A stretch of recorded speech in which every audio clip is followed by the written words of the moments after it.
नमस्कार छात्रों, आज 8वीं कक्षा का समाचार पत्र की आत्मकथा के बारे में जानकारी प्राप्त करेंगे।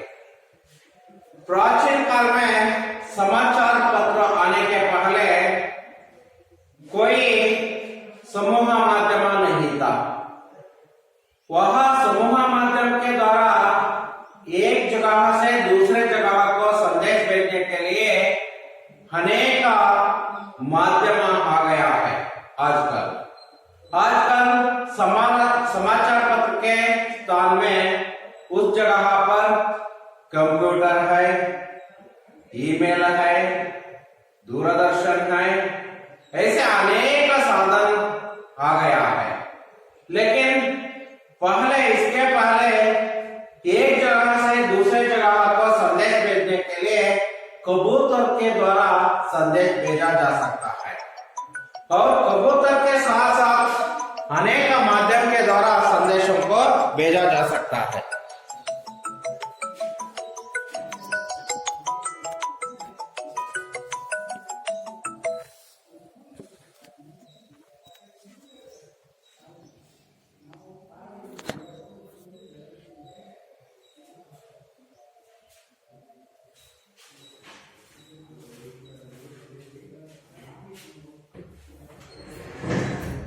इस पाठ का उद्देश्य क्या है? इस पाठ के द्वारा बच्चे समाचार पत्र के महत्व और लाभ को समझ सकते हैं। समाचार पत्र से होने वाला लाभों के बारे में छात्र जानकारी प्राप्त करते हैं। आज समाचार पत्र की आत्मकथा के बारे में जानकारी प्राप्त करेंगे।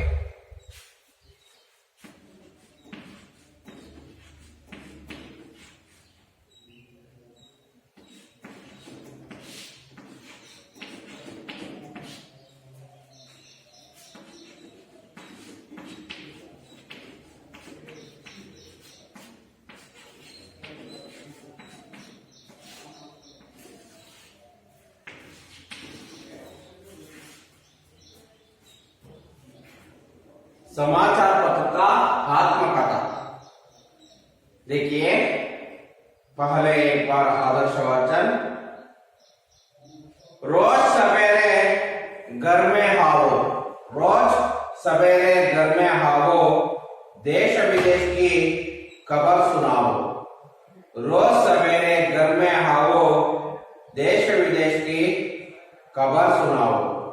जमीन आसमान की बातें बताओ, जमीन आसमान की बातें बताओ, जानते हो मैं कौन।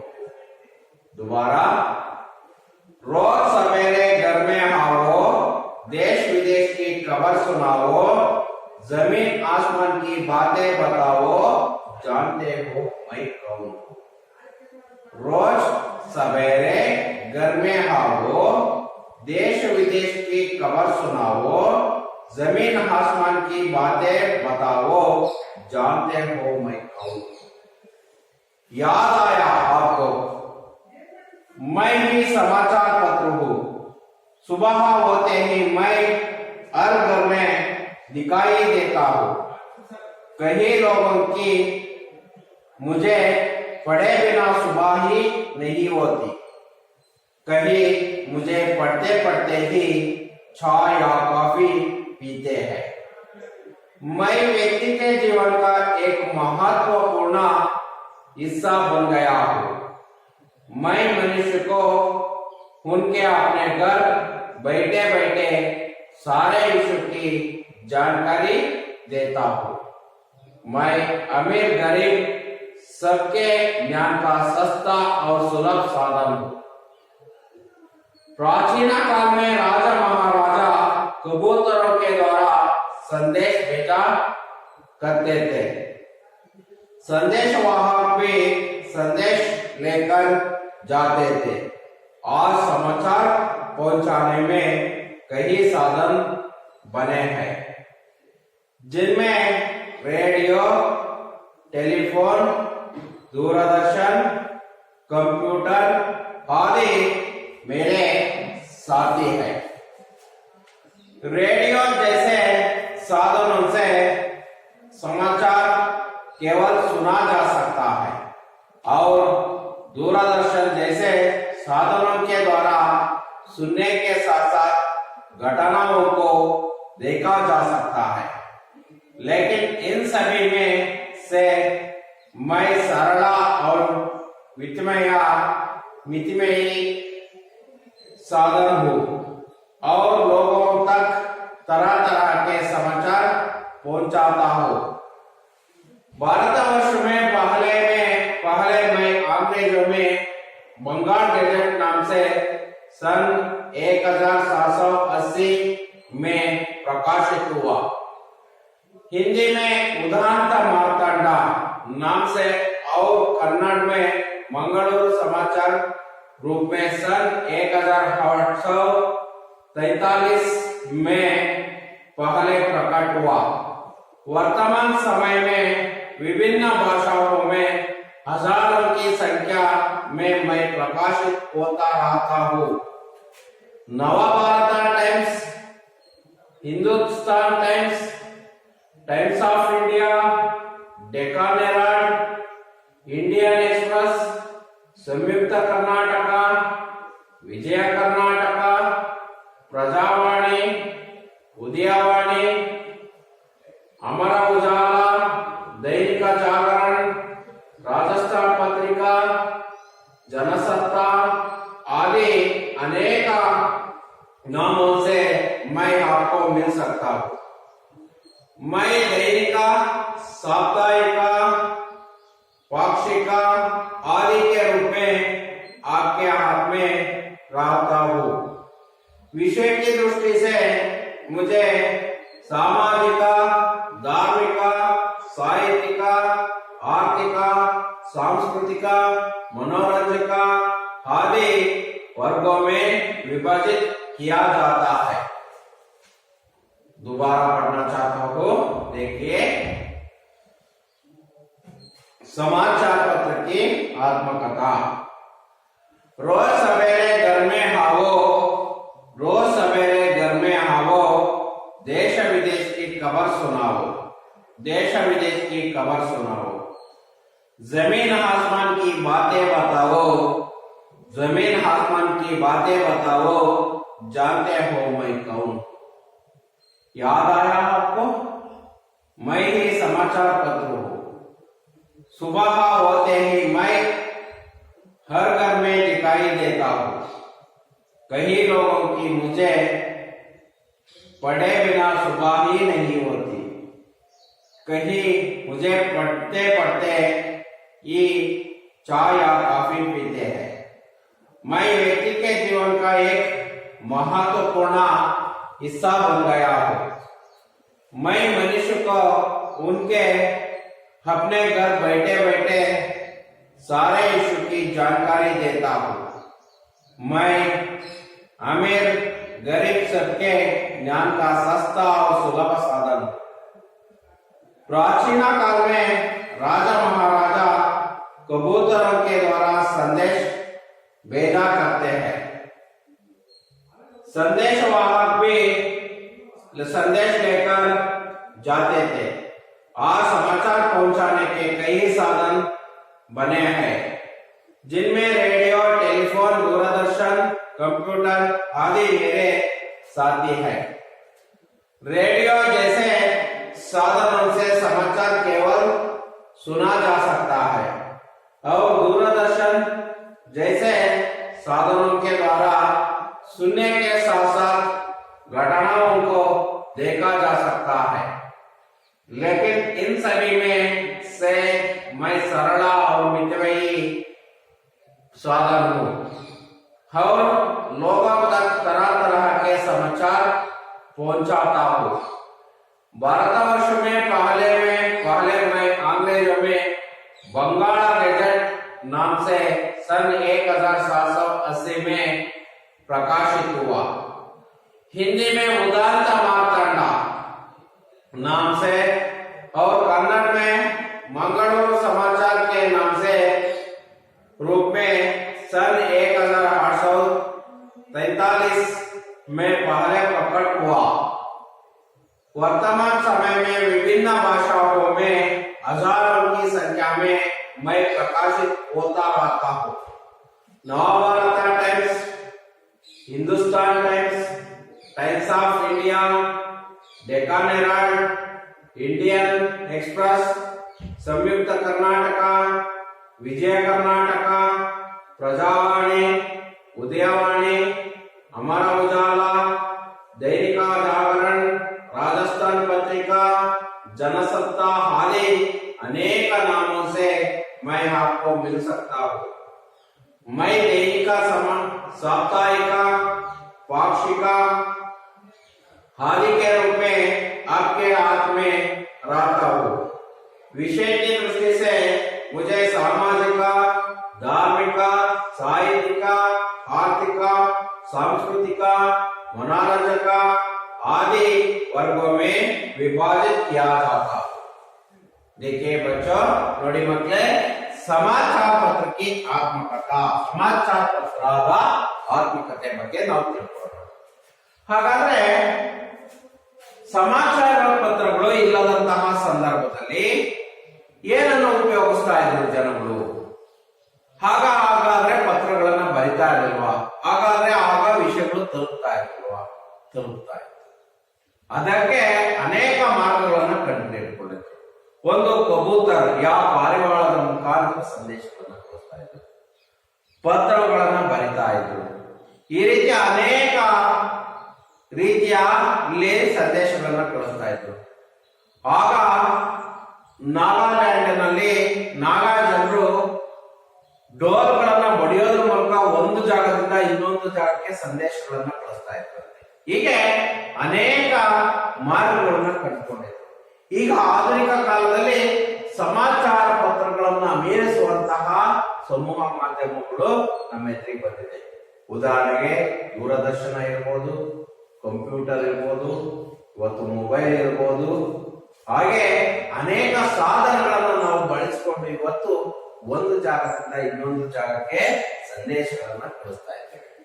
ಹಾಗಾದ್ರೆ ಈಗ ಈ ಸಮಾಚಾರ ಪತ್ರವನ್ನ, ಸಮಾಚಾರ ಪತ್ರಕ್ಕೆ ಆತ್ಮಕಥಾ का उद्देश्य ಏನಂದ್ರೆ समाचार छात्रों इस समाचार पत्र से होने वाला लाभ और महत्व, ಇದರ महत्व ಏನು, समाचार पत्ರದ महत्व ಏನು, और उससे समाचार पत्र से होने वाला लाभों के बारे में आज छात्रों जानकारी प्राप्त करें. ಇವತ್ತು ಇದರಿಂದ ಆಗುವಂತಹ ಲಾಭ ಮತ್ತು ಮಹತ್ವದ ಬಗ್ಗೆ ನಾವು ಜಾಣಕಾರಿ ಅಥವಾ ತಿಳುವಳಿಕೆಯನ್ನ ಪಡ್ಕೊಳ್ಳೋಣ. ಹಾಗಾದ್ರೆ ಏನೇನ್ ಲಾಭ ಇದರಿಂದ, ಈ ಸಮಾಚಾರ ಪತ್ರವನ್ನ ನಾವು ಉಪಯೋಗಿಸೋದ್ರಿಂದ ಏನೇನ್ ಲಾಭ ಅನ್ನುವಂಥದ್ದು ನಮಗೆ ಮಕ್ಕಳೇ ಗೊತ್ತಾಗತ್ತೆ. ಹಾಗಾದ್ರೆ ನೋಡೋಣ. ಹಾಗಾದ್ರೆ ಮೊದಲು ಒಂದು ಮಾತನ್ನ ಹೇಳಿದ್ದಾರೆ ಇಲ್ಲಿ. ಇವರು ಯಾರು ಅಂತ ನೀವು ಹೇಳ್ಬೇಕು. ಹಾಗಾದ್ರೆ रोज सवेरे घर में आओ. रोज, रोज का मतलब हर दिन, प्रतिदिन.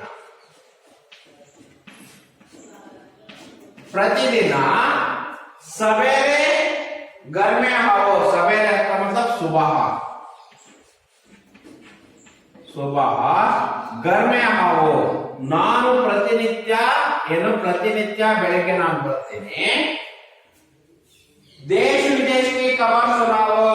ದೇಶ ವಿದೇಶದ, ಅದರಲ್ಲಿ ನಾನು ಏನೇನ್ ಮಾಡ್ತೀನಿ, ದೇಶ ಮತ್ತು ವಿದೇಶ, ಇಲ್ಲಿ ಅದು ಬೇರೆ ದೇಶದ ಖಬರ್ ಅಂದ್ರೆ ವಿಷಯವನ್ನ, ವಿಷಯ, ಖಬರ್ मतलब ವಿಷಯವನ್ನ, ದೇಶ ವಿದೇಶದ ಖಬರ್ ಅಂದ್ರೆ ವಿಷಯಗಳನ್ನ ನಾನು ಹೇಳಿಸ್ತೀನಿ, ನಿಮಗೆ ಕೇಳಿಸ್ತೀನಿ ಅಂತ ಹೇಳ್ತಾ ಇದ್ದಾರೆ. ಹಾಗಾದ್ರೆ ದೇಶ ವಿದೇಶದ ಮಾತುಗಳನ್ನು ನಾನು ನಿಮಗೆ ಹೇಳ್ತೀನಿ. ಹಾಗಾದ್ರೆ ಅವರು ರೋಜ್ ಏನ್ ಮಾಡ್ತೀನಿ, ದಿನ ಪ್ರತಿದಿನ ನಾನು ಬರ್ತೀನಿ. ಪ್ರತಿದಿನ ನಿಮ್ಮ ಮನೆಗೆ ಬೆಳಗ್ಗೆ ಹಾಕ್ತಿದ್ದಂಕಲೇ ಬರ್ತೀನಿ. ಅಷ್ಟೇ ಅಲ್ಲ, ಅದರ ಜೊತೆಗೆ ದೇಶ ವಿದೇಶಕ್ಕೆ ವಿಷಯ ಬಸ್ಸು ನಾನು ದೇಶ ವಿದೇಶದ ಏನನ್ನ ಮಾತುಗಳನ್ನು ಸಹ ಹೇಳ್ತಾ ಹೋಗ್ತೀನಿ. ದೇಶ ವಿದೇಶದ ವಿಷಯಗಳನ್ನು ಹೇಳ್ತಾ ಹೋಗ್ತೀನಿ. ಅದ್ರ ಜೊತೆಲಿ ಏನಾಗತ್ತೆ ಅಂದ್ರೆ ಸುನಾವು ಜಮೀನ್ ಆಸ್ಮಾನ್ ಕಿ ಬಾತೆ ಬತಾವೋ. ಜಮೀನ್ ಅಂದ್ರೆ ಭೂಮಿಯಿಂದ ಇಟ್ಕೊಂಡು ಆಸ್ಮಾನ್, ಆಸ್ಮಾನ್ ಅಂದ್ರೆ ಆಕಾಶ, ಭೂಮಿಯಿಂದ ಇಟ್ಕೊಂಡು ಆಕಾಶದವರೆಗಿನ ಮಾತುಗಳನ್ನ ನಾನು ಹೇಳ್ತೇನೆ. जमीन से आसमान की तक बातें बताओ, जानते हो कौन मैं कौन हूँ? ಹಾಗಾದ್ರೆ ಗೊತ್ತಾ ನಾನು ಯಾರು, ಮೈ ಕೌನ್ ಹೂ? ಹಾಗಾದ್ರೆ ಯಾರು ನೋಡಿ, ಇನ್ನೊಂದು ಬಾರಿ ಹೇಳ್ತೀನಿ, ಮೈ ಕೌನ್ ಹೂ, ನಾನು ಯಾರು? ಹಾಗಾದ್ರೆ ಪ್ರತಿನಿತ್ಯ ಬೆಳಿಗ್ಗೆ ನಿಮ್ಮ ಮನೆಗೆ ಬರ್ತೀನಿ, ದೇಶ ವಿದೇಶದ ಮಾತುಗಳನ್ನ ವಿಷಯಗಳನ್ನ ಹೇಳ್ತೀನಿ. ಭೂಮಿ से जमीन से आकाश अथवा आसमान की बातें बताओ, मैं कौन हूँ? ಹಾಗಾದ್ರೆ ನಾನು ಯಾರು? ಹಾಗಾದ್ರೆ ಪ್ರತಿನಿತ್ಯ ಯಾರು ಹೇಳೋದು, ಮತ್ತೆ ದೇಶ ವಿಶೇಷದ ವಿಷಯಗಳನ್ನ ಯಾರು ಹೇಳೋದು, ಆಮೇಲೆ ಭೂಮಿಯಿಂದ ಇಟ್ಕೊಂಡು ಆಕಾಶದವರೆಗಿನ ಮಾತುಗಳನ್ನ ಯಾರು ಹೇಳ್ತಾರೆ? ಮೈ ಕೌನ್ ಹೂ, ಮೈ ಸಮಾಚಾರ ಪತ್ರ. ಅದಕ್ಕೆ ಉತ್ತರ ಏನು? ಮೈ ಸಮಾಚಾರ ಪತ್ರ, ನಾನೇ ಸಮಾಚಾರ ಪತ್ರ. ಹಾಗಾದ್ರೆ ಅದಕ್ಕೆ ಉತ್ತರ ಏನು? ಸಮಾಚಾರ ಪತ್ರ. ಗೊತ್ತಾಯ್ತಾ ಮಕ್ಳೇ? ಮುಂದೆ ನೋಡ್ತಾ ಹೋಗೋಣ. ಯಾದ ಆಯಾ ಹಾಕು, ನೆನಪಿಗೆ ಬಂತ ನಿಮ್ಗೆ? ಮೈ ಹಿ ಸಮಾಚಾರ ಪತ್ರ, ನಾನು ಯಾರು? ಸಮಾಚಾರ ಪತ್ರ. सुबह होते ही मैं हर घर में दिखाई देता हूँ. ಬೆಳಿಗ್ಗೆ ಆದ ತಕ್ಷಣನೇ ನಾನು ಹರ್ ಘರ್ ಮೇ, ಪ್ರತಿಯೊಬ್ಬರ ಮನೆಯಲ್ಲಿ ಕಾಣಿಸಿಕೊಳ್ತೇನೆ. ಸುಬಹ ಹೋತೆ ಹಿ ಏನಾಗುತ್ತೆ? ಹರ್ ಘರ್ ಮೇ, ಪ್ರತಿಯೊಬ್ಬರ ಮನೆಯಲ್ಲಿ ಕಾಣಿಸಿಕೊಳ್ತೇನೆ. ಕೈ ಲೋಗೋ ಕಿ ಮುಜೆ ಪಡೆ ಬಿನಾ ಸುಬಾಹಿ ನಹೀ ಹೋತಾ. ಕೈ ಲೋಗೋ, ಕೆಲವಷ್ಟು ಜನಗಳಿಗೆ ಮುಜೆ ಪಡೆ ಬಿನಾ, ನನ್ನನ್ನು ಓದೆ ಸುಬಹ ನಹೀ ಹೋತಾ, ಬೆಳಿಗ್ಗೆನೆ ಆಗೋದಿಲ್ಲ. ಹಾಗಂದ್ರೆ ಎಷ್ಟೋ ಜನಗಳಿಗೆ ಎದ್ದ ತಕ್ಷಣ ಏನ್ ಸಿಗ್ಬೇಕು? ಸಮಾಚಾರ ಪತ್ರವನ್ನ ಓದ್ಬೇಕು. ಸಮಾಚಾರ ಪತ್ರವನ್ನು ಓದಿದ್ರೆ ಅವರಿಗೆ ಸಮಾಧಾನ ಆಗುವಂಥದ್ದು. ಅದಕ್ಕೆ ಮುಜೆ ಪಡೆ ಬಿನಾ, ನನ್ನನ್ನು ಓದೆ ಸುಬಾಹಿ ನಹೀ ಹೋತಾ, ಬೆಳಿಗ್ಗೆನೆ ಆಗೋದಿಲ್ಲ. ಕಹಿ ಮುಜೆ ಪಡ್ತೆ ಪಡ್ತೆ ಹಿ ಚಾಯ್ ಯಾ ಕಾಫಿ ಪೀತೆ ಹೈ. ಕಹಿ ಲೋಗ್, ಕೆಲವಷ್ಟು ಜನ ಮುಜೆ ಪಡ್ತೆ ಪಡ್ತೆ, ನನ್ನನ್ನ ಏನ್ ಮಾಡ್ತಾ? ಪಡ್ತೆ ಪಡ್ತೆ ಅಂದ್ರೆ ನನ್ನನ್ನ ಓದ್ತಾ ಓದ್ತಾರೆ ಏನ್ ಮಾಡ್ತಾರೆ? ಚಾಯ್ ಯಾ ಕಾಫಿ ಕೋ ಪೀತೆ ಹೈ. ಚಾಯ್, ಟೀ ಅಥವಾ ಏನನ್ನ ಕಾಫಿಯನ್ನು ಕುಡಿತಾರೆ. ನನ್ನನ್ನ ಓದ್ತಾ ಓದ್ತಲೇ ಏನ್ ಮಾಡ್ತಾರೆ? ಕುಡಿತಾ ಹೋಗ್ತಾರೆ. ಯಾವ್ದನ್ನ ನನ್ನ ಅಂದ್ರೆ ಸಮಾಚಾರ ಪತ್ರವನ್ನು ಓದ್ತಾ ಹೋಗ್ತಾರೆ, ಕಾಫಿ ಟೀಯನ್ನು ಕುಡಿತಾರೆ. ಮೈ ವ್ಯಕ್ತಿ ಕೆ ಜೀವನ ಕಾ ಏಕ್ ಮಹತ್ವಪೂರ್ಣ ಹಿಸ್ಸಾ ಬನ್ ಗಯಾ ಹೂಂ. ನಾನು ವ್ಯಕ್ತಿಯ ಜೀವನದಲ್ಲಿ ಒಂದು ಮಹತ್ವಪೂರ್ಣದ ಹಿಸ್ಸಾ, ಹಿಸ್ಸಾ का मतलब ಭಾಗ, ಹಿಸ್ಸಾ का मतलब ಭಾಗ. ನಾನು ವ್ಯಕ್ತಿಯ ಒಂದು ಮಹತ್ವಪೂರ್ಣ ಜೀವನದಲ್ಲಿ ಏನಾಗಿ ನಾನು ಒಂದು ಭಾಗವಾಗ್ತೀನಿ. ಯಾಕಂದ್ರೆ ಕೆಲವಷ್ಟು ಜನರಿಗೆ ಸಮಾಚಾರ ಪತ್ರವನ್ನು ಓದಿಲ್ಲ ಅಂದ್ರೆ ಅವರಿಗೆ ಅವತ್ತು ಬೆಳಿಗ್ಗೆ ಆದಂಗೆ ಆಗೋದಿಲ್ಲ, ಅವರಿಗೆ ಸಮಾಧಾನನೇ ಆಗೋದಿಲ್ಲ. ಹಾಗಾಗಿ ಮೈ ಮನುಷ್ಯ को उनके अपने घर बैठे बैठे सारे ईश्वर की जानकारी देता हूँ. मैं ನಾನು ಮನುಷ್ಯನಿಗೆ उनके अपने घर बैठे बैठे, ನಾನು ನಮ್ಮ ಮನೆಯಲ್ಲೇ ಕೂತ್ಕೊಂಡ್ಬಿಟ್ಟು ಮನೆಯಲ್ಲೇ ಕೂತಿರುವಂತಹ ಅವರಿಗೆ बैठे बैठे सारे ईश्वर की जानकारी देते हैं. घर बैठे बैठे ಮನೆಯಲ್ಲೇ ಕೂತ್ಕೊಂಡು ಏನ್ ಮಾಡ್ಬೋದು?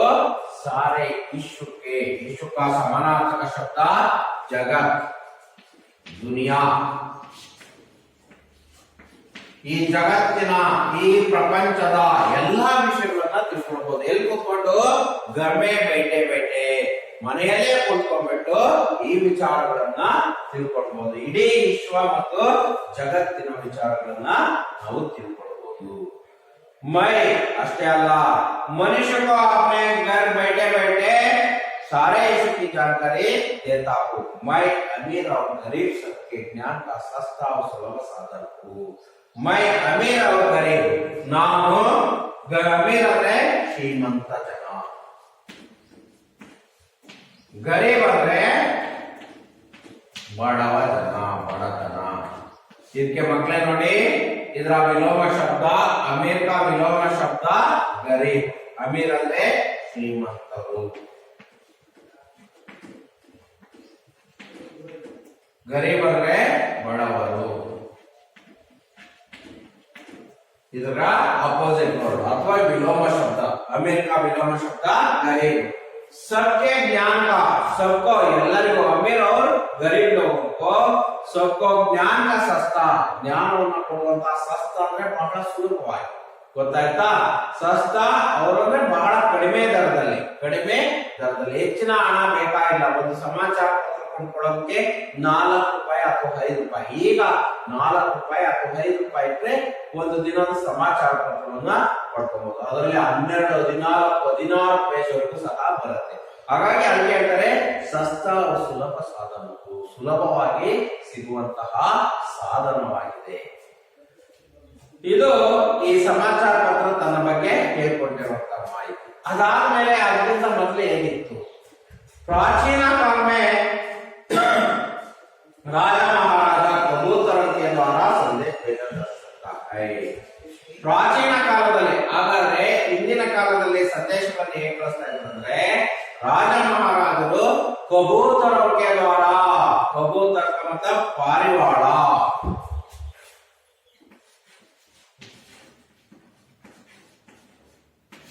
ಕಬೂತರ ಮತ ಪಾರಿವಾಳದ ಮೂಲಕ ಸಂದೇಶಗಳನ್ನ ಕಳಿಸ್ತಾ ಇದ್ರು.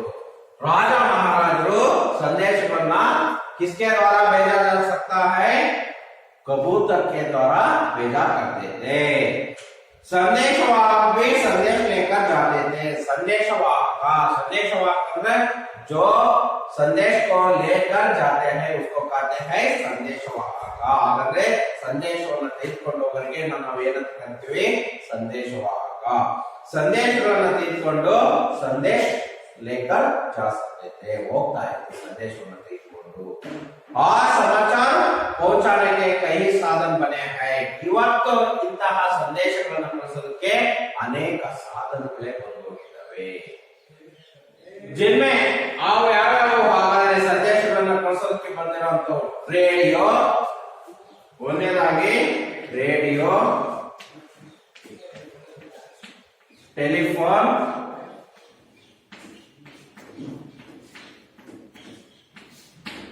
दूरदर्शन,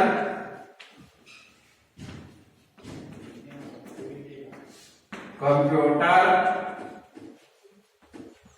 अनेक साधन है, कई साधन है. रेडियो के द्वारा संदेशों को भेजा जा सकता है. टेलीफोन, दूरदर्शन, कंप्यूटर आदि मेरे साथी है. ಇವರೆಲ್ಲ ನನ್ನ ಗೆಳೆಯರಿದ್ದಾರೆ. ಯಾಕಂದ್ರೆ ಇವರು ನಾನು ಬಂದ ಮೇಲೆ ಬಂದಿರುವಂತರು, ಇವರು ಸಹ ನನ್ನ ಗೆಳೆಯರಿದ್ದಾರೆ. ಯಾವ್ಯಾವ ಅಂದ್ರೆ ಮಕ್ಕಳ ಗೊತ್ತಾಗ್ಲಿ, ರೇಡಿಯೋ, टेलीफोन, दूरदर्शन और कंप्यूटर. उसके बाद रेडियो जैसे साधनों से अंತಹ ಸಾಧನಗಳಿಂದ ಸಮಾಚಾರವನ್ನು ಕೇವಲ सुना जा सकता है. ಕೇವಲ ಕೇಳ್ಕೊಂಬಹುದು. सुना जा सकता है ಅಂದ್ರೆ ಕೇಳ್ಕೊಂಬಹುದು. और दूरदर्शन जैसे साधनों के द्वारा सुनने के साथ साथ घटनाओं को देखा जा सकता है. दूरदर्शन जैसे साधन, ಹಾಗಾದ್ರೆ ರೇಡಿಯೋದಿಂದ ನಾವೇನ್ ಮಾಡಬಹುದು? ಕೇವಲ सुना सकता है, सुन सकता है. सुन ಅಂದ್ರೆ ಕೇಳಿಸ್ಕೊಳ್ಬಹುದು. ಆದ್ರೆ दूरदर्शन के साधनों के द्वारा सुन भी सकता है, देख भी सकता है. ನೋಡಬಹುದು, ಏನನ್ನ ಮಾಡಬಹುದು? ಕೇಳಿಸ್ಕೊಳ್ಳಬಹುದು. देखा जा सकता है, ನಾವು ನೋಡಬಹುದು. सुनने के साथ साथ घटनाओं को देखा जा सकता है. लेकिन इन सभी में से मैं सरल और मितव्ययी साधन है. ಆದರೆ लेकिन इन सभी साधनों में, इन सभी ಅಂದ್ರೆ ರೇಡಿಯೋ ಇರಬಹುದು, ಟೆಲಿಫೋನ್ ಇರಬಹುದು, ದೂರದರ್ಶನ ಇರಬಹುದು, ಕಂಪ್ಯೂಟರ್, ಇವೆಲ್ಲವೂ ತುಲನಾ ಕರೆತೋ ಅಥವಾ ಹೋಲಿಕೆಯನ್ನು ಮಾಡಿದ್ರೆ ಮೈ ಸಮಾಚಾರ ಪತ್ರ ನಾನು ಸರಳ, ಬಹಳ ಸರಳವಾಗಿರುವಂತಹ ಸಾಧನ. ಅಷ್ಟೇ ಅಲ್ಲ, ಬಹುತ್ ಮಿತವ್ಯಯಿ, ಬಹಳ ಕಡಿಮೆ ವೆಚ್ಚದಲ್ಲಿ ಸಿಗುವಂತಹ ಸಾಧನ ನಾನು. ಹಾಗಾಗಿ ನಾನು ಅದಕ್ಕಿಂತ ಬಹಳ ಕಡಿಮೆ, ಹಾಗಾದ್ರೆ ದಿನಕ್ಕೆ 4-5 ರೂಪಾಯಿ ಕೊಟ್ಟರೆ ಸಾಕು, ನಾನು ಸಿಗ್ತೀನಿ ಅನ್ನುವಂತಹ ಮಾತನ್ನ ಹೇಳ್ತಾ ಇದೆ. और लोगों तक तरह तरह के समाचार पहुंचाता है. ಅಷ್ಟೇ ಅಲ್ಲ, ಜನಗಳವರೆಗೆ ಅನೇಕ ತರಹದ ಸಂದೇಶಗಳನ್ನ, ಸಮಾಚಾರಗಳನ್ನು ತಲುಪಿಸ್ತಾ ಇದ್ದೇನೆ. ನೋಡಿ, ಅದಾದ್ಮೇಲೆ भारतवर्ष में पहले मैं अंग्रेजों में नाम से ನೋಡಿ ಹಾಗಾದ್ರೆ ಈ ಪತ್ರಿಕೆ ಎಲ್ಲಿಂದ ಉದ್ಭವ ಆಯ್ತು ಈ ನಮ್ಮ ಭಾರತದಲ್ಲಿ ಎಲ್ಲಿಂದ ಉದ್ಭವ ಆಯ್ತು पहले मैं अंग्रेजी भाषा में कौन सा भाषा में अंग्रेजी भाषा में ಯಾವ ಭಾಷೆಯಲ್ಲಿ ಅಂಗ್ರೇಜಿ ಭಾಷೆಯಲ್ಲಿ ಪ್ರಪ್ರಥಮವಾಗಿ ಭಾಷೆಯಲ್ಲಿ ಬಂತು ಸಮಾಚಾರ ಪತ್ರ ಬಂತು ಆ ಪತ್ರಿಕೆ ಹೆಸರೇನಂದ್ರೆ ಬಂಗಾಳ ಗೆಜೆಟ್ ಎಂಬುವಂತಹದ್ದು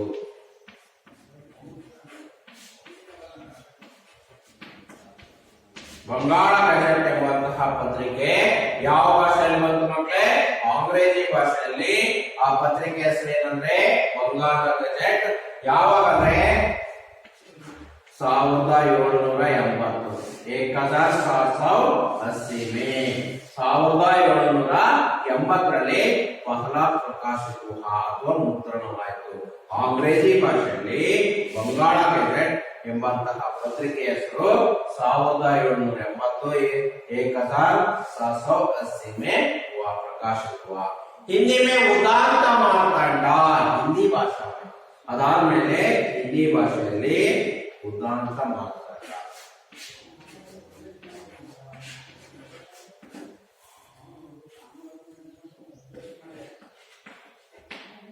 ಎಂಬಂತಹ ಪತ್ರಿಕೆ ಬಂತು ಹಿಂದಿ ಭಾಷಾ में ಉದಾಂತ ಮಾರ್ತಾಂಡ ಹಿಂದಿ ಭಾಷೆಯಲ್ಲಿ ಉದಾಂತ ಮಾರ್ತಾಂಡ ಎಂಬಂತಹ ಪತ್ರಿಕೆ ಬಂತು ಅಂಗ್ರೇಜಿ ಭಾಷೆಯಲ್ಲಿ ಯಾವಾಗ ಬಂತು ಮಕ್ಕಳೇ ಯಾವುದು ಬಂಗಾಳ ಗೆಜೆಟ್ ಅನ್ನುವಂಥದ್ದು 1780ರಲ್ಲಿ ಬಂತು ಹಿಂದಿಯಲ್ಲಿ ಉದಾಂತ ಮಾರ್ತಾಂಡ ಹಾಗಾದ್ರೆ ಕನ್ನಡದಲ್ಲಿ ಯಾವಾಗ ಬಂತು ಕನ್ನಡ ಭಾಷೆಯಲ್ಲಿ ಮಂಗಳೂರು ಸಮಾಚಾರ ಪತ್ರಿಕೆ ಎಂಬಂಥದ್ದು ಬಂತು ಮಂಗಳೂರು ಸಮಾಚಾರ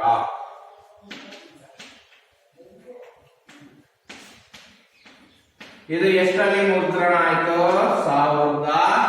1843ರಲ್ಲಿ ಮುದ್ರಣವಾಯಿತು ಈ ಪತ್ರಿಕೆ ನೋಡಿ ಇವು ಮೂರು ಮುಖ್ಯ ಯಾವ್ಯಾವ ಭಾಷೆಯಲ್ಲಿ ಎಷ್ಟೆಷ್ಟರಲ್ಲಿ ಯಾವ ಪತ್ರಿಕೆ ಹೆಸರು हिंदी में उदांत मार्तंड अंग्रेजी में बंगाल गेजेट 1780 कन्नड़ में याವುದು ಮಂಗಳೂರು ಸಮಾಚಾರ ಪತ್ರ 1843 1843 में हुआ है ಹಾಗಾಗಿ 1843ರಲ್ಲಿ ಆಯಿತು वर्तमान समय में विभिन्न भाषा में हजारों की संख्या में मैं प्रकाशित होता रहता हूँ वर्तमान समय में वर्तमान ಸಮಯದಲ್ಲಿ ಏನಾಗಿದೆ ಈಗಿನ ಸಮಯದಲ್ಲಿ ವಿಭಿನ್ನ ಭಾಷಾ में ಅನೇಕ ಭಾಷೆಯಲ್ಲಿ ಹಜಾರೋं की संख्या ಸಾವಿರಾರು ಸಂಖ್ಯೆಗಳಲ್ಲಿ मैं प्रकाशित होता जाता रहा हूँ ನಾನು ಇವತ್ತು ಅದರ ಹೆಸರುಗಳು ಲೆಕ್ಕವಿಲ್ಲದಷ್ಟು ಪತ್ರಿಕೆಗಳು ಬಂದಿದ್ದಾವೆ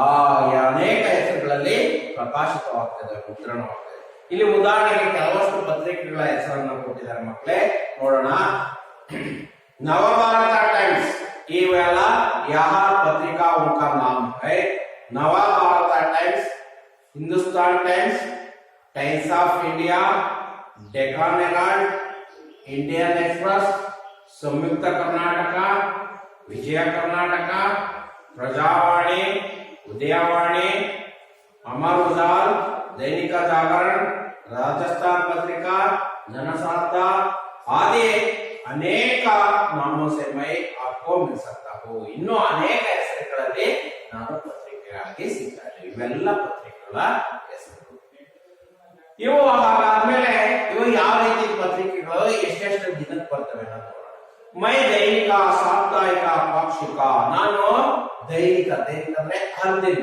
ಪ್ರತಿದಿನ ಬರುವಂತದಕ್ಕೆ ಏನಂತೀವಿ ಏನು ಪ್ರತಿದಿನ ಪತ್ರಿಕೆ ಬರ್ತಾವಲ್ಲ ಅವಕ್ಕೆ ದೈನಿಕ ಸಾಪ್ತಾಹಿಕ ಅಂದ್ರೆ ಒಂದು ವಾರದಲ್ಲಿ ಸಪ್ತ ಅಂದ್ರೆ 7 ಏನಂತ ಒಂದು ವಾರದಲ್ಲಿ ಒಂದು ದಿನ ಬರುವಂತಹ ಪತ್ರಿಕೆ ಸಾಪ್ತಾಹಿಕ ಪಾಕ್ಷಿಕ ಅಂದ್ರೆ 15 ದಿನದಲ್ಲಿ ಒಂದು ದಿನ ಬರುವಂತದ್ದು 15 ದಿನಕ್ಕೆ ಒಂದು ದಿನ ಬರುವಂತಹ ಪತ್ರಿಕೆ ಅದಕ್ಕೆ ಪಾಕ್ಷಿಕ ಅಂತ ಕರಿತೀವಿ ಹಾಗಾಗಿ ನೋಡಿ ದೈನಿಕ ಸಾಪ್ತಾಹಿಕ ಪಾಕ್ಷಿಕ ಈ ಮೂರು ರೀತಿಯಲ್ಲಿ ಬರುತ್ತೆ ಪತ್ರಿಕೆಗಳು ಆದಿಕೆ ರೂಪೆ ಹಾಗೆ ಆಕೆ ರಾತಾವು ಇನ್ನು ಮುಂತಾದ ಮಾಸಿಕ ಅಂದ್ರೆ ತಿಂಗಳಿಗೆ ಒಂದು ಬಾರಿ ಬರುವಂತ ಪತ್ರಿಕೆಗೆ ಮಾಸಿಕ ಪತ್ರಿಕೆ ಅಂತ ಕರಿತೀವಿ दैनिक, साप्ताहिक, पाक्षिक, मासिक के आदि के रूप में आपके हाथ में रात इನ್ನು ಮುಂತಾದ ರೀತಿಯಲ್ಲಿ ನಿಮ್ಮ ಕೈಗೆ ಸಿಗ್ತದೆ. ವಿಷಯಕ್ಕೆ ದೃಷ್ಟಿ से मुझे सामाजिक ಹಾಗಾದ್ರೆ ಈ ಪತ್ರಿಕೆಯಲ್ಲಿ ಯಾವ ಯಾವ ವಿಷಯಗಳು ಇರ್ತವೆ ಅಂತ ನೋಡೋಣ. यहाँ विषय की दृष्टि में साप्ताह ಏನೇನಿರುತ್ತೆ सामाजिक समाजದಲ್ಲಿ समाज में होने वाला घटनाओं के बारे में, धार्मिक धर्म के बारे में धर्म में होने वाला घटनाओं के बारे में, साहित्य के होने वाला विषय के बारे में और आर्थिक ಅಂದ್ರೆ ಹಣಕಾಸಿನ ವಿಷಯಗಳ ಬಗ್ಗೆ और सांस्कृतिक ಮತ್ತು ಸಾಂಸ್ಕೃತಿಕ ವಿಷಯಗಳ ಬಗ್ಗೆ, ಮನೋರಂಜನೆಯ ವಿಷಯಗಳ ಬಗ್ಗೆ आदि वर्गों में विभाजित किया जाता है. ಇನ್ನು ಮುಂತಾದ ವರ್ಗಗಳಲ್ಲಿ ವಿಭಾಜನೆಯನ್ನ ಮಾಡಲಾಗಿದೆ. ಇದು ಈ ಪಾಠದ सारांश. एक बार इस पाठ का सारांश को देखना है. ಒಂದು ಬಾರಿ ನೋಡೋಣ. ಹಾಗಾದ್ರೆ ಏನಂದ್ರೆ रोज सवेरे घर में आओ, देश विदेश की खबर सुनाओ, जमीन आसमान की बातें बताओ, जानते हो ಪ್ರತಿನಿತ್ಯ ನಿಮ್ಮ ಮನೆಗೆ ಬರ್ತೇನೆ, ನಿಮ್ಮ ಮನೆಗೆ ದೇಶ ವಿದೇಶದ ವಿಷಯಗಳನ್ನ ಹೇಳ್ತೇನೆ, ಜಮೀನ್ ಸೆ ಆಸ್ಮಾನ್ ಭೂಮಿಯಿಂದ ಆಕಾಶದವರೆಗಿನ ಮಾತುಗಳನ್ನ ಹೇಳ್ತೇನೆ, ಜಾನ್ತೆ ಹೋ ಮೈ ಕೌನ್, ಯಾರು ನಾನು ಮೈ ಹಿ ಸಮಾಚಾರ ಪತ್ರ, ನಾನೇ ಸಮಾಚಾರ ಪತ್ರ. ಏನಂದ್ರೆ ಹರ್ ದಿನ್ ಹರ್ ಘರ್ ಮೇ ದಿಖಾಯಿ ದೇತಾ ಹೂಂ, ನಾನು ಪ್ರತಿಯೊಬ್ಬರ ಮನೆಯಲ್ಲಿ ಕಾಣಿಸ್ತೀನಿ. ಕೈ ಲೋಗೋ ಕೋ ಮುझे पढ़े बिना सुबह ही नहीं होता, नನ್ನನ್ನು ಓದಲೇ ಬೆಳಕಿನ ಆಗಲ್ಲ.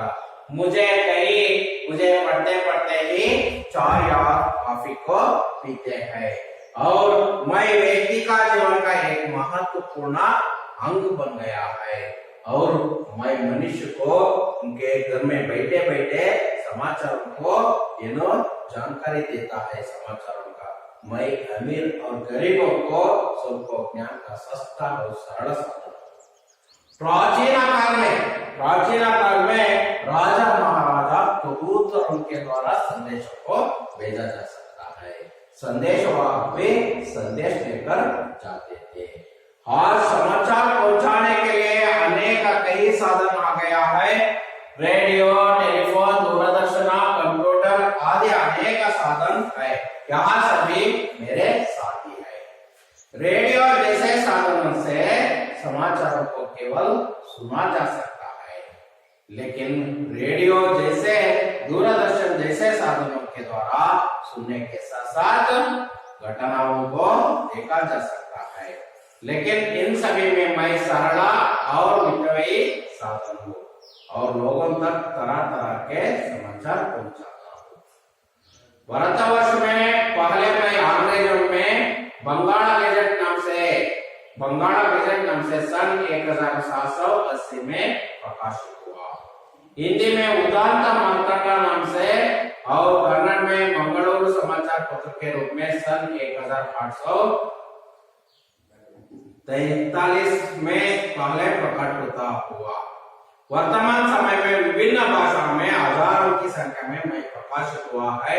यह पत्रिकाओं का नाम Navbharat times, Hindustan times, times of India, Deccan Herald, Indian express, संयुक्त कर्नाटक, विजय कर्नाटक, प्रजावाणी, उदयवाणी, अमर उजाला, दैनिक जागरण, राजस्थान पत्रिका, जनसाता आदि अनेक नामों से मैं आपको बोल सकता हूँ. मैं ದೈನಿಕ ಅಂದ್ರೆ ಹರ್ ದಿನ್, ಪ್ರತಿನಿತ್ಯ ಸಿಗುವಂತದ್ದು. ಹರ್ ದಿನ್ ಮೈ आपको मिल सकता हूँ. ಹಾಗಾಗಿ ಹರ್ ದಿನ್ ಪ್ರತಿನಿತ್ಯ ನಾನು ಸಿಗ್ತೀನಿ. ಅಷ್ಟೇ ಅಲ್ಲ, ಸಾಪ್ತಾಹಿಕ का मतलब ವಾರದಲ್ಲಿ ಒಂದು ಬಾರಿ, ಪಾಕ್ಷಿಕ का मतलब 15 ದಿನಕ್ಕೆ ಒಂದು ಬಾರಿ ನಾನು ನಿಮಗೆ ಸಿಗ್ತಾ ಹೋಗ್ತೀನಿ. ಹಾಗಾಗಿ ಅಷ್ಟೇ ಅಲ್ಲ, ವಿಷಯಕ್ಕೆ ವಿಷಯದ ದೃಷ್ಟಿಯಿಂದ ಸಾಮಾಜಿಕ, धार्मिक, साहित्यिक, आर्थिक, सांस्कृतिक, मनोरंजन आदि वर्गों में विभाजित किया है. ಈ ವಿಷಯಗಳೆಲ್ಲ ಆ ಪತ್ರಿಕೆಯಲ್ಲಿ ಇರ್ತವೆ. ಹಾಗಾದ್ರೆ ಈ ಪಾಠದಲ್ಲಿ ಬರುವಂತಹ ಪ್ರಶ್ನೆಗಳನ್ನ ನೋಡ್ತಾ ಹೋಗೋಣ. ಇದೆಲ್ಲ ತಿಳ್ಕೊಂಡಾದ್ಮೇಲೆ इस पाठ में आने वाला प्रश्न की ओर ध्यान देना है। पहला प्रश्न क्या है देखिए, किन्हीं दो समाचार पत्रों के नाम बताए। ಯಾವುದಾದರೂ ಎರಡು ಸಮಾಚಾರ ಪತ್ರಗಳ ಹೆಸರನ್ನ ಬರೆಯಿರಿ। ಯಾವುದಾದರೂ ನಮ್ಮ ಕನ್ನಡ ಭಾಷೆಯಲ್ಲಿರುವಂತಹ ವಿಜಯ ಕರ್ನಾಟಕ ಇರಬಹುದು, ಪ್ರಜಾವಾಣಿ ಇರಬಹುದು, ಉದಯವಾಣಿ ಇರಬಹುದು। हिंदी का पहला समाचार पत्र कौन सा है? ಹಿಂದಿಯ ಮೊದಲನೇ ಸಮಾಚಾರ ಪತ್ರ ಯಾವುದು? ಹಾಗಾದ್ರೆ ಯಾವುದು ಹಿಂದಿಯ ಮೊದಲನೇ ಸಮಾಚಾರ ಪತ್ರ? ಉದಾಂತ ಮಾರ್ತಾಂಡ। ಉದಾಂತ ಮಾರ್ತಾಂಡ।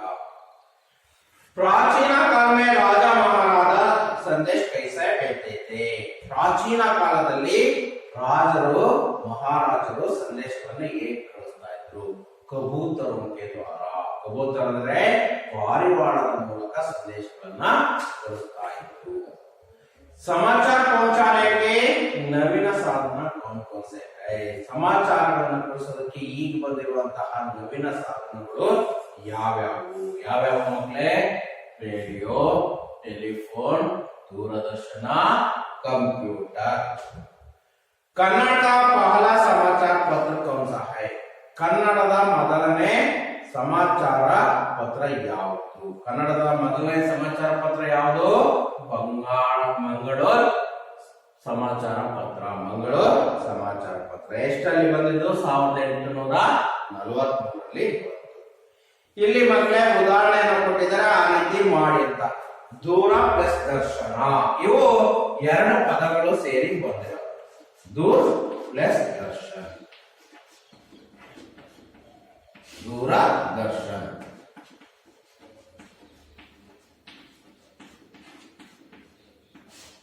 नेक्स्ट ಎರಡನೇದಾಗಿ दूरभाषा। दूर प्लस भाषा, दूरभाषा।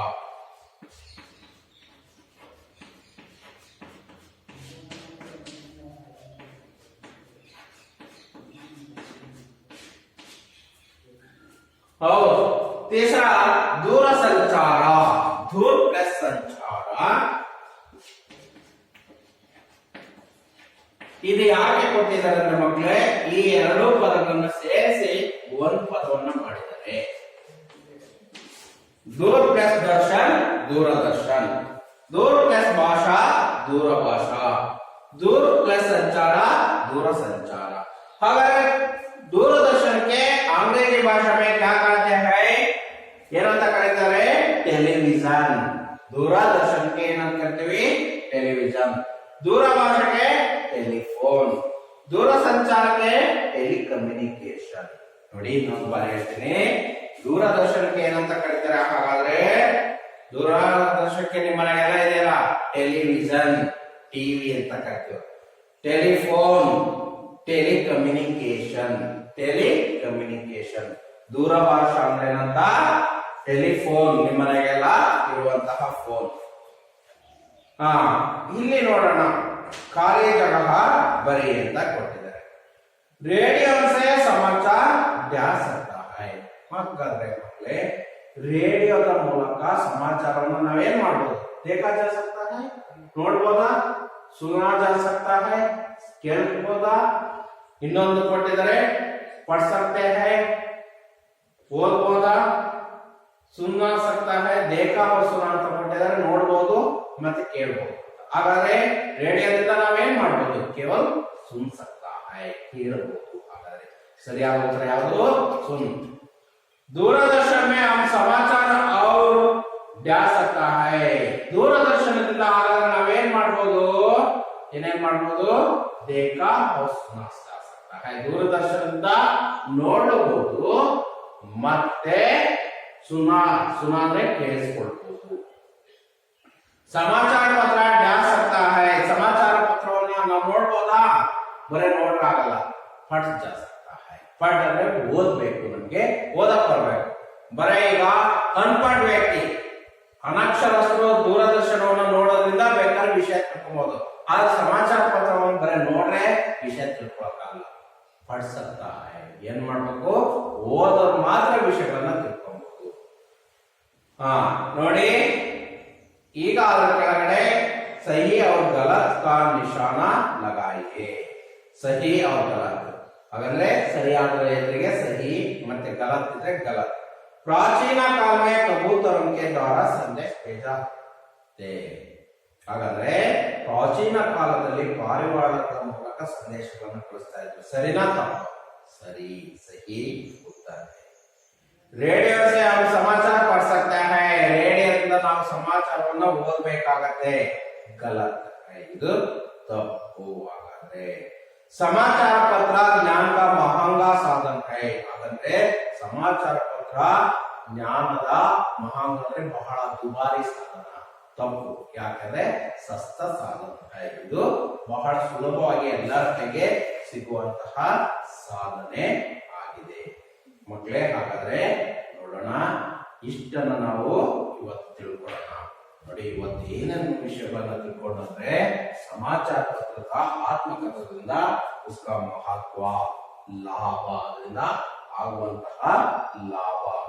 ಒಂದು ಒಗಟನ್ನ ಹೇಳಿದ್ರು, ಅದಕ್ಕೆ ಬಿಡಿಸೋದಾಗ ಏನು, ಪ್ರತಿನಿತ್ಯ ನಾನು ಬರ್ತೀನಿ, ದೇಶ ವಿದೇಶದ ಮಾತನ್ನ ಹೇಳ್ತೀನಿ, ಭೂಮಿಯಿಂದ ಆಕಾಶದವರೆಗಿನ ಮಾತುಗಳನ್ನು ನಾನು ಹೇಳ್ತೀನಿ. ನಾನು ಯಾರಂದ್ರೆ ಮೈ ಸಮಾಚಾರ ಪತ್ರ, ನಾನು ಯಾರಂದ್ರೆ ಸಮಾಚಾರ ಪತ್ರ ನಾನಾಗಿದ್ದೇನೆ ಅಂತ ಹೇಳಿದ್ರು. ಅಷ್ಟೇ ಅಲ್ಲ, ಇದರಿಂದ ನಮ್ಗೆ ಗೊತ್ತಾಯ್ತು ಏನ್ ವಿಚಾರಗಳು, ಇದರಿಂದ ಯಾವ ಯಾವ ಭಾಷೆಯಲ್ಲಿ ಯಾವ್ಯಾವಾಗ ಬಂತು ಆ ಪತ್ರಿಕೆಗಳ ಹೆಸರೇನು, ಇದು ಬರೋದಕ್ಕಿಂತ ಮೊದಲು ಯಾವ ಸಾಧನ ಇತ್ತು, ರೇಡಿಯೋ ಇತ್ತು, ಟೆಲಿಫೋನ್ ಇತ್ತು. ಇದು ಬಂದಾದ್ಮೇಲೆ ಯಾವ್ದು ಬಂತು, ಎಲ್ಲ ಬಂತು, ರೇಡಿಯೋ, ಟೆಲಿಫೋನ್, ದೂರದರ್ಶನ, ಕಂಪ್ಯೂಟರ್. ಇದಕ್ಕಿಂತ ಮೊದಲು ಯಾವ್ದಿತ್ತು ಅಂದ್ರೆ ಕಬೂತರ ಇತ್ತು. ಕಬೂತರ ಮೂಲಕ ಸಂದೇಶವನ್ನ ಕಳಿಸ್ತಾ ಇದ್ರು ಅನ್ನುವಂಥದ್ದು ಸಹ ನಿಮ್ಗೆ ಗೊತ್ತಾಯ್ತು. ಉಸ್ಕೆ ಬಾದ್ ಅದರಿಂದ ನಂತರ ರೇಡಿಯೋ ಕೆ ದ್ವಾರ ಕೇವಲ ಸುನಾ ಸಕ್ತಾ ಹೈ. ರೇಡಿಯೋ ಮೂಲಕ ನಾವು ಕೇಳಬಹುದು, ದೂರದರ್ಶನದ ಮೂಲಕ देखा और सुन सकता है, ಎರಡನ್ನೂ ಸಹ ಮಾಡಬಹುದು. ಹಾಗಾದ್ರೆ अंग्रेजी भाषा में पहले अंग्रेजी भाषा में ಬಂಗಾಳ ಗೆಜೆಟ್ ಎಂಬಂತಹ ಪತ್ರಿಕೆ 1780ರಲ್ಲಿ, ಆದ್ರೆ ಹಿಂದಿಯಲ್ಲಿ ಉದಾಂತ ಮಾರ್ತಾಂಡ ಅನ್ನುವಂತಹ ಪತ್ರಿಕೆ ಆಯಿತು. ಕನ್ನಡ ಭಾಷೆಯಲ್ಲಿ ಯಾವ್ದಾಯ್ತು, ಕನ್ನಡ ಭಾಷೆಯಲ್ಲಿ ಮಂಗಳೂರು ಸಮಾಚಾರ ಪತ್ರ ಅಂತ ಆಯಿತು 1843ರಲ್ಲಿ. ಈ ರೀತಿ ಅನೇಕ ಪತ್ರಿಕೆಗಳು ಬಂದವು. ಆಮೇಲೆ ನಾವು Bharat Times, Times of India, Deccan Herald, Amar Ujala, Vijayavani, Prajavani, Samyukta Karnataka, ಹಾಗೆ ಅನೇಕ ಪತ್ರಿಕೆಗಳು ಬಂದು. ಇವೆಲ್ಲ ಎಷ್ಟು ದಿನಗಳಿಗೆ ಒಮ್ಮೆ ಬರ್ತದೆ, ದೈನಿಕ, ಸಾಪ್ತಾಹಿಕ, ಪಾಕ್ಷಿಕ. ಗೊತ್ತಾಯ್ತಾ? ಈ ರೀತಿ ದೈನಿಕ ಅಂದ್ರೆ ಪ್ರತಿನಿತ್ಯ ಬರೋದು, ಸಾಪ್ತಾಹಿಕ ಅಂದ್ರೆ ವಾರದಲ್ಲಿ ಒಂದು ಬಾರಿ ಬರುವಂತದ್ದು, ಪಾಕ್ಷಿಕ ಅಂದ್ರೆ 15 ದಿನಕ್ಕೆ ಒಂದು ಬಾರಿ ಬರುವಂತದ್ದು. ಹಾಗಾದ್ರೆ ಇದರಲ್ಲಿ ಏನೇನು ವಿಚಾರಗಳಿರ್ತವೆ ಅಂದ್ರೆ ಮಕ್ಕಳಿಗೆ ಗೊತ್ತಾಗಲಿ, ಸಾಮಾಜಿಕ, ಆರ್ಥಿಕ, ಮತ್ತೆ ಮನೋರಂಜಿಕ, ಸಾಂಸ್ಕೃತಿಕ, ಸಾಹಿತ್ಯಿಕ, ಇನ್ನೂ ಅನೇಕ ವಿಚಾರಗಳು ಇದರಲ್ಲಿ ಬರ್ತವೆ. ಹಾಗಾದ್ರೆ ಇಂತಹ ಎಲ್ಲಾ ವಿಚಾರಗಳನ್ನ ನಾವು ತಿಳ್ಕೊಬಹುದು. ಇದರ ಜೊತೆಯಲ್ಲಿ ನಾವು ಈ ಪಾಠದಲ್ಲಿ ಬರುವಂತಹ ಪ್ರಶ್ನೆ ಉತ್ತರಗಳಿಗೂ ನಾವು ತಿಳ್ಕೊಂಡಿದೀವಿ. ಹಾಗಾದ್ರೆ ಮಕ್ಕಳೇ, ನೀವೇನ್ ಮಾಡ್ಬೇಕಂದ್ರೆ ಈ ಪ್ರಶ್ನೆ ಉತ್ತರಗಳನ್ನ ಎಲ್ಲವನ್ನೂ ಸಹ ಕಲಿಬೇಕು. ಮೊದಲು ಇವತ್ತು ಏನ್ ಮಾಡಿ ಅಂದ್ರೆ, ನೀವು ಈ ಪಾಠವನ್ನ 1-2 ಬಾರಿ ಓದಿ. ಓದಾದ್ಮೇಲೆ ಏನ್ ಮಾಡ್ಬೇಕು, ನೀವು ಈ ಪಾಠಗಳನ್ನ ಓದಾದ್ಮೇಲೆ ನೋಟ್ಸ್ ಅನ್ನ ಎತ್ಕೊಳ್ಳಿ, ನೋಟ್ಸ್ ಅಲ್ಲಿ ಬರೀತಾ ಹೋಗಿ. ಗೊತ್ತಾಯ್ತಾ? ಈ ಪಾಠಕ್ಕೆ ಬರುವಂತ ಪ್ರಶ್ನೆಗಳನ್ನ ನಾನು ಅವಳನ್ನು ಸಹ ಹೇಳಿದ್ದೀನಿ, ಅವಳನ್ನ ನೀವು ಬರೀತಾ ಹೋಗ್ಬೇಕು. ಈ ಪ್ರಶ್ನೆಗೆ ಯಾವ್ಯಾವ ಉತ್ತರ ಅಂತ. ಅದಾದ್ಮೇಲೆ ಕಲ್ತ್ಕೊಳ್ಳಿ. ಕಲ್ತ್ಕೊಂಡಾದ್ಮೇಲೆ ನಿಮಗೆ ಬರೆಯೋದಕ್ಕೆ ಬರಲಿ. ಬರೆಯೋದಕ್ಕೆ ಬಂದಾಗ ನೀವು ಪ್ರಾಕ್ಟೀಸ್ ಮಾಡಿ. ಈ ಪಾಠ ಮುಗಿತಿದ್ದಂತಲೇ ನಾವೇನ್ ಮಾಡ್ತೀವಿ, ಘಟಕ ಪರೀಕ್ಷೆ ಮಾಡ್ತೀವಿ. ಅದಕ್ಕೆ ನೀವು ತಯಾರಾಗಬೇಕು. ಹಾಗಾಗಿ ಅವತ್ತಿನ ಪತ್ರಿಕೆ, ಅವತ್ತಿನ ಪಾಠವನ್ನ ಅವತ್ತೇ ಓದಿ. ಹಾಗಾಗಿ ಇದನ್ನ ನೀವು ಇವತ್ತೇ 2 ಬಾರಿ ಫಸ್ಟ್ ಪಾಠ ಓದಿ, ಆಮೇಲೆ ನೀವು ಪ್ರಶ್ನೆಗೆ ಉತ್ತರವನ್ನ ಬರೆಯೋದಕ್ಕೆ ಸ್ಟಾರ್ಟ್ ಮಾಡಿ ನೋಟ್ಸ್ ಅಲ್ಲಿ. ಅದಾದ್ಮೇಲೆ ಕಲ್ತ್ಕೊಳ್ಳಿ, ಕಲ್ತ್ಕೊಂಡು ಪ್ರಾಕ್ಟೀಸ್ ಮಾಡಿ ಬರೆಯೋದಕ್ಕೆ ಮಾಡಿ ಅಂತ ಹೇಳ್ತಾ ಇದ್ದೀನಿ. ಇನ್ನು ಮುಂದುವರೆದ ಭಾಗವನ್ನ ನಾಳೆ ನೋಡೋಣ ಅಂತ ಹೇಳ್ತಾ ಈ ಪಾಠವನ್ನ ಮುಗಿಸ್ತಾ ಇದ್ದೀನಿ. ಮಕ್ಕಳೇ, ಧನ್ಯವಾದ.